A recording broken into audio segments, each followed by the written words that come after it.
Ryan, scraggly and 22, was all too obsessed with media for his own good. His favorite film that he never stopped talking about was an obscure French piece called Permanent Green Light, about a suicidal teenager, and he wasted no time telling everyone who would, and many who would not, listen about how its themes related so heavily to his life.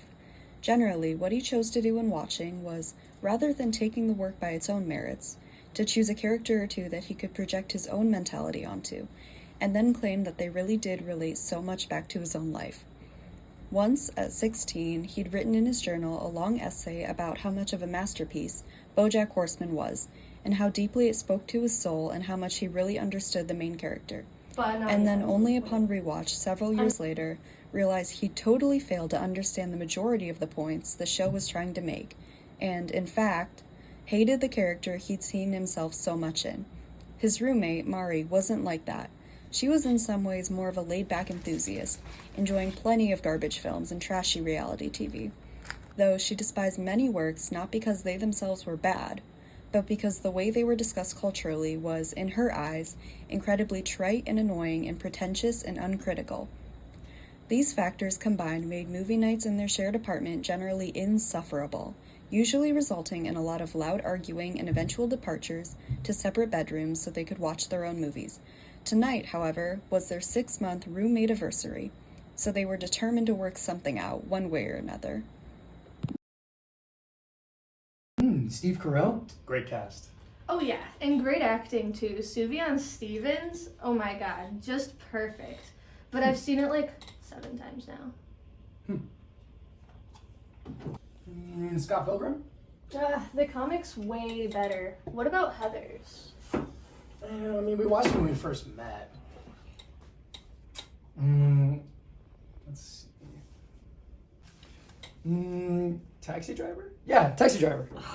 God, no, that movie sucks. Taxi Driver? You don't like Taxi Driver? God, no. I watched it last year with some guy I was going out with, and it was just filled with all of this incel-y bullshit that in the end doesn't actually manage to say much of anything. Gives the audience zero reason to care about the characters either. It's just dull. I think you just missed the point. You wouldn't understand true art like that. Excuse me? What do you mean I wouldn't understand? You're being pretentious. You literally have an on-the-road quote tattooed on your back. What the hell are you calling me pretentious for? Yeah, so I know better than anyone that you're full of shit. So then Christian just scroll on the TV. Okay, go. Okay. You don't even like this movie that much. You literally only like it to seem more interesting than you actually are. What could I possibly not get that you understand, okay? Like, you probably thought that this Travis guy was a hero or something. Okay, you wouldn't know a good movie if it hit you in the face. And what makes a movie good, huh?